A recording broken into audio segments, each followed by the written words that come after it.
दोस्तों जिसको भी नई दुकान करनी है ना, सबसे पहले यही पूछते हैं कि सर दुकान तो हम कर लेते हैं लेकिन सामान कहाँ से ले, सस्ता सामान कहाँ से ले। भाई बात भी जेन्युइन है, अगर किसी को नई दुकान करनी है ना, सबसे पहले माइंड में यही जाता है कि दुकान तो करनी है पर सामान कहाँ से लाएंगे। तो आज इसी टॉपिक पे मेरी वीडियो होने वाली है। किसी को नई दुकान करनी है, ऑलरेडी किसी की दुकान है, दोनों के लिए है। तो कि भाई अगर आपको दुकान करनी है तो हमें सस्ता सामान कहाँ से लेना किराना की दुकान के लिए। नमस्कार दोस्तों, मैं आपका होस्ट रवि रविंद्र, मेरे यूट्यूब चैनल रवि किराना बिजनेस में आप लोगों का स्वागत करता हूँ। देर ना करते वीडियो करता हूँ शुरू। 4-5 पॉइंट मैंने ऐसे ऐसे नोट किए हैं कि भाई जहाँ से आप लोग सस्ता सामान ला सकते हो और होना भी चाहिए। खैर शुरू करते हैं। देखो सबसे पहले सस्ता सामान लेने के लिए सबसे पहले तो पॉइंट बाद में बताऊंगा, पहले तो ये सोच लो आपको उस चीज़ की नॉलेज होनी चाहिए कि कौन सा सामान हमें कितने का लेना है और कितने का बिकता है। मार्केट रेट का पता होना चाहिए, मीन्स समझ गए भाई। उसके लिए आपको 10 से 15 दिन किसी दुकान पे रह के अपना थोड़ा सा एक्सपीरियंस लेना पड़ेगा आपको दुकान का, कि भाई मेरे एरिए में जिस एरिया, एक चीज़ और बताऊँ बीच में काट रहा हूँ, हर एरिए में ना अलग अलग चीज़ें बिकती हैं। अगर मेरे एरिए में ये काजू है, जैसे ये सॉस है, ये च्यवनप्राश है, ये अलग अलग वैरायटियां हैं। भाई किसी एरिया में कुछ मसाले ही है, मेरे एरिया में जैसे लाइक MDH बिकते हैं तो किसी एरिया में राजेश मसाले बिकते हैं, किसी में कुछ बिकते हैं। तो उस एरिया के हिसाब से नॉलेज बहुत ज़रूरी है। तो सबसे पहले नॉलेज लो कि आपके एरिया में बिकता क्या है, ठीक है। उसके बाद आप ये नॉलेज लेनी है कि भाई मान के चलो कि एक यही प्रोडक्ट है आपके एरिया में, ये कितने रुपए का आता है और कितने रुपए का सेल होता है, तभी तो आप सस्ता ले पाओगे। आप सामान लेने चले जाओ, आपको पता ही नहीं आपके एरिया में ये कितने का आता है, वो बोलेगा कि 80 रुपये का है, इस पे MRP 99, आप सोचोगे सस्ता है, लेकिन क्या पता ये उससे भी सस्ता हो। तो उसके लिए आपको 10-15 दिन किसी दुकान पे रह के नॉलेज लेनी होगी, उसके बाद ये वीडियो शुरू होगी। क्योंकि नॉलेज होने के बाद ही आपको ये आइडिया होगा कि भाई ये सामान इतने का आता है। अब मुझे ये कंपेयर करना कि भाई अगर ये सामान 70 रुपये का आता है तो मुझे और सस्ता कहाँ से मिलेगा। उसके बाद आपको सस्ता सामान लेने की, मतलब जो आपको दुकान पे लाना है कि भाई सस्ता सामान कहाँ से ले, उसके बाद शुरू होगा। खैर, तो दुकान करने के लिए सबसे पहले तो मैं बताऊंगा, देखो नई दुकान करनी है ना तो 10-15 दिन जैसे आप नॉलेज लोगे तो होलसेलर के पास ना जाके आप डिस्ट्रीब्यूटर ढूंढो। 10-15 दिन में अगर किसी दुकान पे रहोगे ना तो आपको डिस्ट्रीब्यूटर मिल जाएंगे। हर कंपनी का अलग अलग डिस्ट्रीब्यूटर होता है। एक ही डिस्ट्रीब्यूटर ऐसे भी होते हैं कि एक डिस्ट्रीब्यूटर नेस्ले की भी एजेंसी है, लेज की भी, हल्दीराम की है, कुछ ऐसे डिस्ट्रीब्यूटर भी होते हैं। लेकिन मोस्टली अलग अलग आपको डिस्ट्रीब्यूटर मिल जाएंगे। हर कंपनी के अलग अलग डिस्ट्रीब्यूटर ढूंढो पहले तो सबसे पहले आपको हर कंपनी का डिस्ट्रीब्यूटर ढूंढना पड़ेगा, उसके बाद आपको सामान लेना पड़ेगा। अब नई नई दुकान कर रहे हो तो आपको सीधी सी बात है, हर कंपनी का डिस्ट्रीब्यूटर ना भी मिले, जितने मिलते हो उतना सामान डिस्ट्रीब्यूटर से लो। उसके बाद हर शहर में एक होलसेल की मार्केट होती है। आप 10-15 दिन आप किसी दुकान पे एक्सपीरियंस कर रहे हो, काम कर रहे हो, तो वहाँ पे आपको अपने आप पता चल जाएगा कि आपके शहर में या आपके गांव है, जो आपके गांव को जो सा नज़दीक शहर लगता है, वहाँ पे कौन सी होलसेल की मार्केट है। उसमें सारी दुकानें होलसेल की होंगी, तो बाकी सामान फिर वहाँ से लो नई दुकान में। उसके बाद धीरे धीरे धीरे धीरे जैसे आपकी दुकान चलेगी ना, अपने आप आपके पास सप्लायर आते रहेंगे। भाई मैं इस कंपनी से हूँ, मैं उस कंपनी से, मैं इस कंपनी से। एक बात क्लियर होगी। सबसे पहले डिस्ट्रीब्यूटर ढूंढने हैं, जितने डिस्ट्रीब्यूटर मिल जाए उनसे सामान लो, नहीं मिलते हैं फिर होलसेलर के पास जाओ, बाकी सामान उससे ले लो। धीरे धीरे फिर सेल्समैन आएंगे आपके पास, अपने आप आते चले जाएंगे कि भाई मैं उस कंपनी का सेल्समैन हूँ, उस कंपनी का सेल्समैन हूँ, खुद ब खुद आइडिया हो जाएगा। अब करना क्या है, आपको लिस्ट बनानी है। आपको सामान कौन सा चाहिए लिस्ट बना लो, एक सारी दुकान के सामान की लिस्ट बना लो। जैसे कि सबसे मेन पॉइंट मैंने शुरू में ही बताया था कि आपको नॉलेज होनी चाहिए। तो 10-15 दिन में आपको ये पता चल गया होगा ना कि भाई कौन कौन सा सामान रखना है। लिस्ट बना लो। अब उस लिस्ट के मुताबिक भाई घी अलग, चीनी अलग, दालें अलग, चावल अलग, आटा अलग, सब कुछ अलग अलग होलसेलर मिलेंगे इनके या डिस्ट्रीब्यूटर मिलेंगे। हर चीज़ के, हर चीज़ को एक ही दुकान से मत लो, अलग अलग डिस्ट्रीब्यूटर से या होलसेलर से लो। एक होलसेलर होगा ना, उसके पास सारा आइटम मिलेगा। पर जैसे कि मैंने इससे पहले पॉइंट में बताया कि भाई जो सामान डिस्ट्रीब्यूटर से मिलता है वो डिस्ट्रीब्यूटर से लो, बाकी होलसेलर से। लेकिन लिस्ट बनानी जरूरी है। आपको ये आइडिया हो जाएगा कि भाई ये 3 आइटम मुझे वहाँ से लेने हैं और 4 आइटम मुझे होलसेलर से लेने हैं। लिस्ट जरूरी है। लिस्ट बनाने के बाद थोड़ा सा ये होता है कि ईजी हो जाएगा आपको काम करना, कि भाई इतने आइटम मेरे पास आ चुके, इतने आइटम और चाहिए मुझे।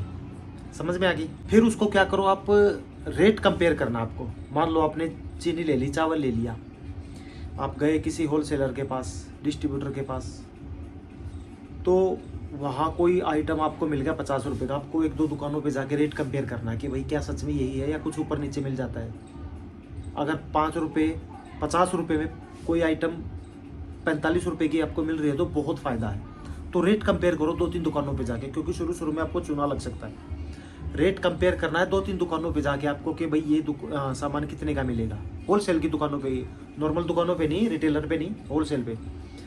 कई बार होता क्या है कि जो डिस्ट्रीब्यूटर सामान देते हैं ना उससे सस्ता हमें होलसेलर दे देते हैं, क्योंकि वो कटिंग का माल लाते हैं। तो होलसेलर के पास जाओ, डिस्ट्रीब्यूटर के पास जाओ, रेट कंपेयर ज़रूर करो।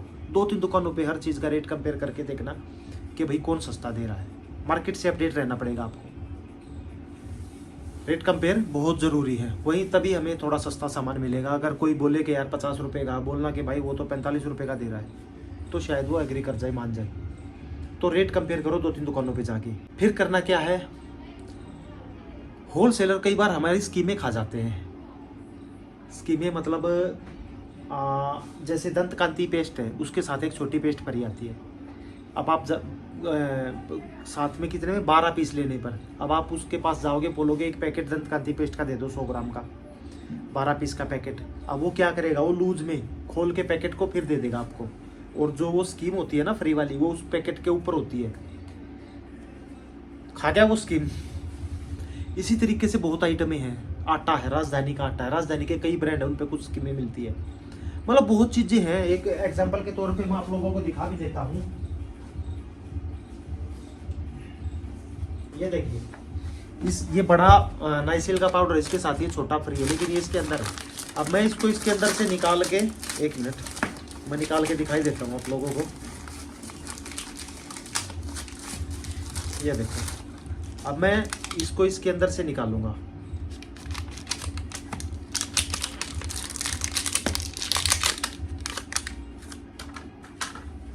अब इसको बेच दूंगा, इसको अलग बेचूंगा, इसको अलग। लेकिन ऐसा करना नहीं है। करना क्या है, हमें हर स्कीम लेनी है। होलसेलर को बोलो कि भाई जो इस पे स्कीम है वो मुझे स्कीम दो। हर चीज़ पे कंपनियां स्कीम देती रहती हैं। चाय है, चाय पत्ती पे हमें स्कीम देती है। भाई जो छोटी चाय होती है ना, जैसे 20 रुपये का कोई चाय का पैकेट है, उस पर मान लो आपने 50 पैकेट ले लिए, आपको 1 बाल्टी फ्री मिलेगी, टब मिलेगा, कैंपर मिलेगा, कुछ भी XYZ फ्री मिल जाता है। तो स्कीमें लेनी है। ये कौन देगा, डिस्ट्रीब्यूटर देगा, ना कि होलसेलर। डिस्ट्रीब्यूटर से लेने का ये फायदा है, सामान सस्ता देगा होलसेलर से, क्योंकि होलसेलर तो डिस्ट्रीब्यूटर से ही तो लाता है यार। अब वो 1-2 रुपया महंगा ही देगा। अब वो उसी रेट में देगा तो उसको क्या बचेगा, स्कीमें खा जाएगा वो। स्कीमें तो 100% है, वो खाएगा आपकी। तो सीधी सी बात है, पहले डिस्ट्रीब्यूटर उसके बाद होलसेलर, अगर नहीं मिलता है तो। समझ गए। अब किसी के पास जैसे दिल्ली में ही है, कोई दिल्ली कर रहा है, तो दिल्ली में जैसे सदर बाजार है, वहाँ से सस्ता सामान मिल जाता है। अलग अलग शहर में अलग अलग इस तरीके के नज़दीक में कोई सामान है। लेकिन मैं रिकमेंड करूँगा कि भाई इतनी बड़ी जगह पे जैसे दिल्ली है, मुंबई, कोलकाता है, इनमें कोई बड़ी मार्केट है, वहाँ ना जाओ, क्योंकि वहाँ पे नकली माल भी मिल सकता है, लूट सकते हो आप। अपने ही सिटी से लो, अपने बाजार से लोगे तो थोड़ा सा सस्ता पड़ जाएगा। दूसरा, अगर किसी प्रोडक्ट में कोई कमी आ गई, वापस जाके दे दोगे, दिल्ली जाओगे, मुंबई, महाराष्ट्र, कलकत्ता कहीं भी जाओगे, वो वापस ही नहीं लेंगे, ना आपको जानेंगे पहचानेंगे। अपनी सिटी से सामान लो, सबसे बढ़िया है। यूट्यूब पे देख के मत लो कि भाई यूट्यूब पे इसने बोल दिया यार ये चीज़ 5 रुपये की, 10 रुपये की, बहुत देखी होंगी आपने वीडियो, सब नकली है। कभी मत लाना ऐसे गलत जगह से सामान, अपनी सिटी से लो। कल को कोई बात होगी, उसको जाके बोल तो सकते हो कि भाई ये तूने क्या दिया, क्योंकि उसको पता है आप उसकी सिटी के हो, आप उसके कस्टमर परमानेंट बनने वाले हो। समझ गए। और एक चीज़, कोई भी सामान लो ना, बल्क में लो, मतलब पूरी पेटी लो, बॉक्स लो पूरी, लूज में मत लो। आपको लगता है ना कि ये चीज़ें रूटीन में डेली बिकने वाली है, उसकी पूरी पेटी लो, उसमें आपको फ़ायदा होगा, वो सस्ता पड़ेगा। लूज में लोगे थोड़ा सा महंगा पड़ेगा। एक बिस्किट की पेटी, उसको पूरा ही लो ना, बिकना है, सर्फ है, पूरा लो। कॉस्मेटिक का आइटम है थोड़ा, वो लूज में ले लो, क्योंकि वो कम सेल होगा। लेकिन जो डेली सेल होने वाली चीज़ें हैं, जो मसाले वगैरह डेली सेल होने वाली, पूरा बॉक्स लो, तब वो सस्ता पड़ेगा। तो ये कुछ बातें थी कि भाई सस्ता सामान आपको कहाँ से लेना और कैसे लेना है। तो उम्मीद करता मेरी वीडियो पसंद आई, अच्छी लगी हो तो लाइक कर देना, चैनल को सब्सक्राइब कर देना। मिलता हूँ नेक्स्ट वीडियो में, तब तक के लिए नमस्कार।